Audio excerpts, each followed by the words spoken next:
Okay, now that we've picked all of our green beans today, we've brought them in the house and spread them out on some paper bags to help reduce the mess on your countertop. But you just take a green bean and we just snap off the top end where it was attached to the green bean plant. And then you can, depending on the length of the bean, you can snap it in half or thirds, whatever your preference is. You can even go smaller, but we normally just hand snap them in half or thirds. And then obviously you work through this whole entire pile, which takes a little while, but it gives you time to sit in the air conditioning and cool down after you've picked all the beans. And then once we get them all snapped, we'll put them in the kitchen sink in some cold water and give them a couple washes. So let us get these beans snapped and then we'll come back and show you how to wash them in the kitchen sink.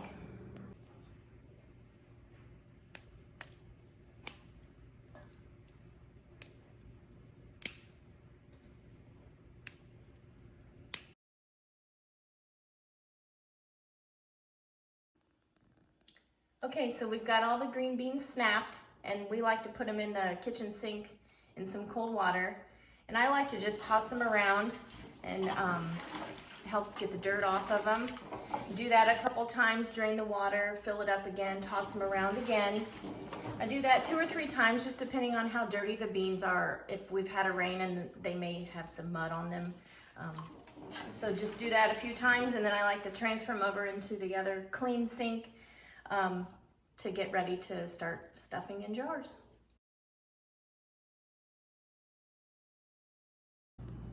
All right, beans are washed, ready to be put into the jars. We do our canning a little bit different, and for beans especially, we use cold jars. There's a million different, many different ways you can process and can your food, and especially your green beans. But this is what works for us. We've done it for many, many years. I've never had a jar go bad, and we've never ever gotten sick from it, and our family and friends seem to always love our green beans. So here it goes. Cold jar. We use wide mouth and regular mouth. We have many of both styles. It's all about whatever we have available and open and ready to be used. So I just take the jar over my sink full of clean green beans and I just start filling. And you do this until your green beans are gone, obviously. And then once I get to a certain point, I'll start pressing them in a little bit, and just with my thumbs, fingers, just to try to get as many beans in the jars as I can. I'm not extremely particular about how they get in there, just as long as they're in there that they seal up properly. So there's one jar. I will say the wide mouth are easier to fill, especially with green beans, so you can get your thumbs down in there, but the regular mouth work just as nicely.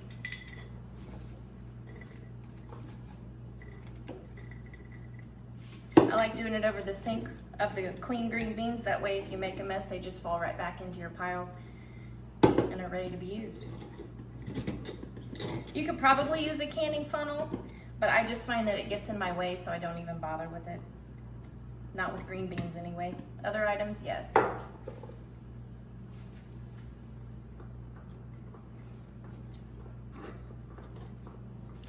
I just try to fill the jars to right, at the below the neck. Sometimes it does come up above a little bit, but that's never been an issue for us. So I'll just continue filling all of the jars until these beans are gone, and then we'll come back and show you the next steps. Okay, jars are filled with beans. Now it's time to add salt. You want to use a non-iodized salt. Our choice is pink Himalayan salt. This is what we use for all of our cooking. So I just add a teaspoon for each quart. You can add less, you can add more, or you could use no salt. That's all about your preference and what your dietary needs are. So I'm just going to start adding a teaspoon of salt to each jar. After we add the salt, then we'll fill up each jar with water up to the bottom of the neck of the jar. And these jars are just washed in our dishwasher and they're just clean. Again, I do a little bit of a different process. I don't sterilize the jars like a lot of people do. I might be breaking a lot of canning rules, but it's what works for us and I've never had any issues with it. So I'm just gonna finish putting the salt in all of these jars and then we will come back and start adding the water. Okay, salt's added. Now we're gonna start filling up water in the jars. Again, I just use tap water, and we're gonna fill it up basically to the bottom of the neck. And we'll proceed doing this with each jar. I just use cold water.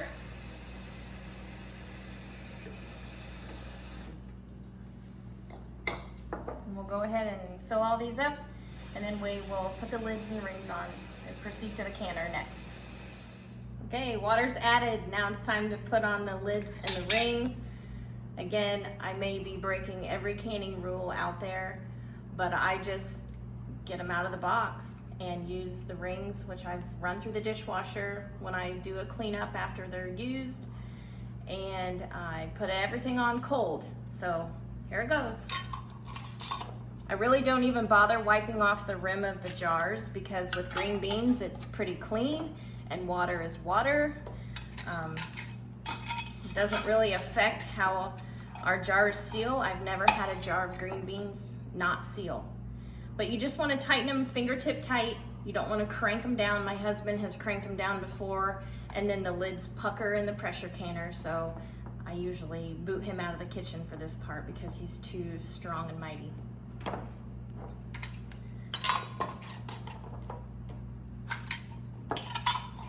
You'll see a lot of people wipe off the rim of their jars, and certain things you do need to wipe it off, but with green beans, I don't.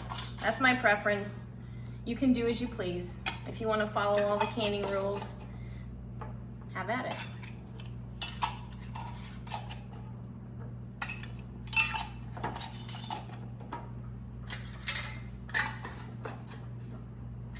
I like to add the salt before I add the water. That way you don't forget which jars you've added salt to, since it starts to dissolve and go to the bottom of the jar once you add your water.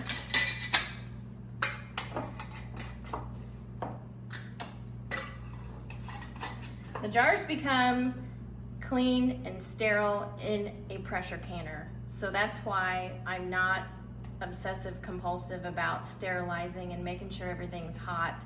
Everything's clean. So I'm not concerned about that. And again, never had any issues. So we're gonna start loading the canner. Everything's ready to go in now.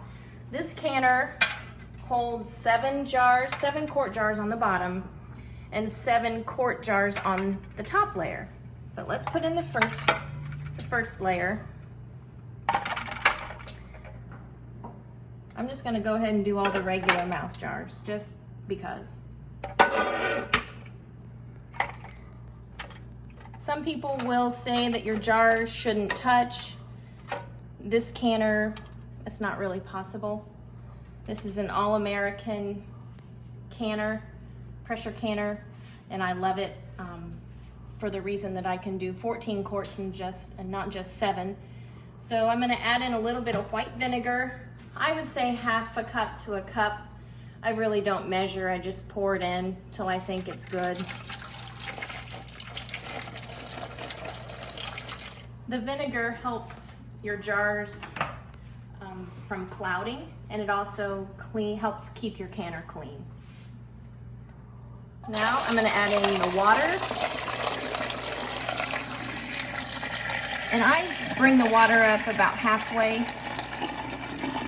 on the bottom layer of the jars.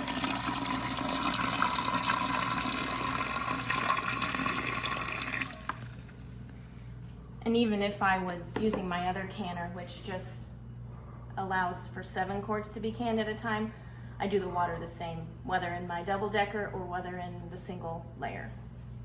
So then I'm gonna add in the second tray on top of these jars. That's what your next layer of jars is going to sit on.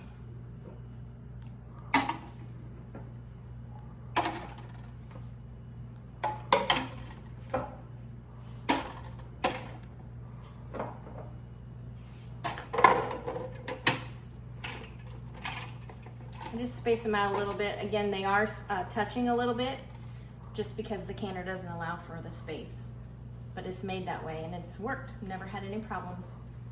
So now it's all ready to add the lid.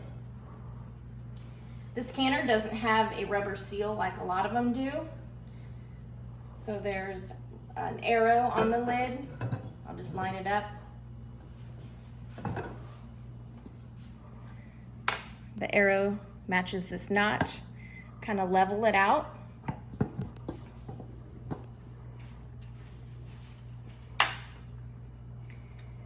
And I pull up the securing devices. I don't know what these are called.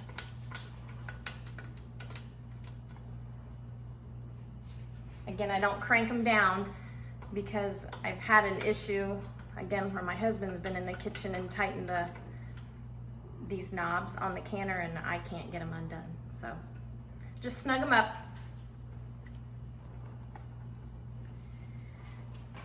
We like to use these portable electric burners just for the fact that this double-decker pressure canner does not fit on our kitchen stove because we have a microwave above it.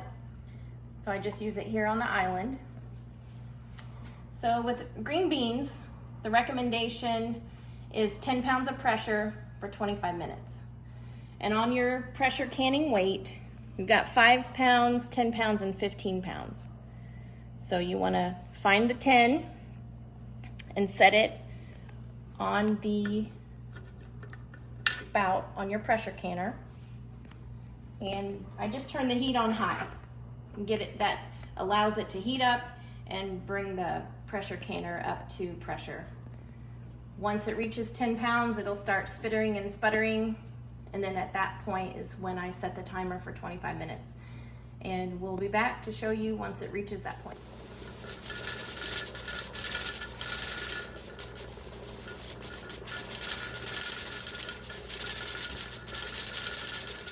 All right, the canner's up to pressure and obviously the weight on it is jiggling quite a bit. So I've started the timer for 25 minutes and you can adjust the heat so the weight isn't constantly jiggling.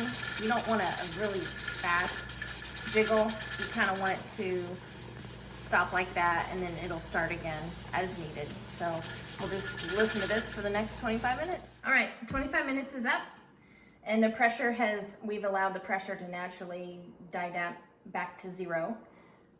So now we can remove the weight. I always wear a hot mitt just because this weight is hot. And it might release a little bit more air, which is normal. And then you just open up the canner by unscrewing these little bolts.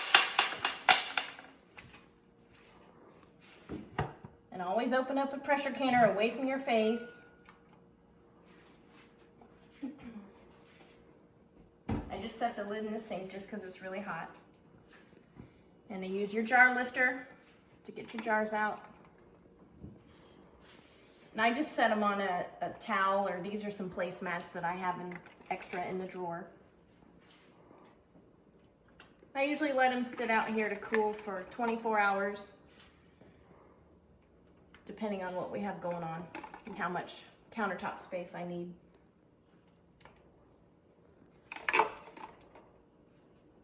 But you should start hearing the seals pop, indicating that they have sealed.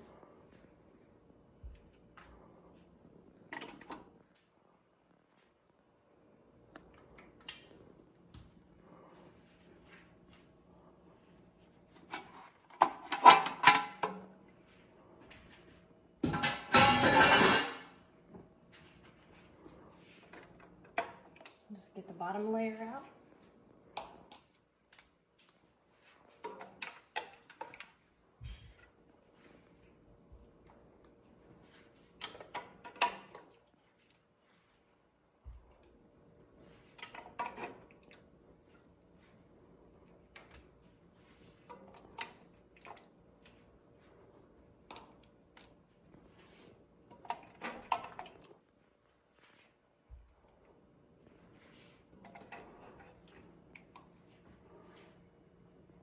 Okay, all the jars are out, so we'll just let them sit here and do their magic and seal up.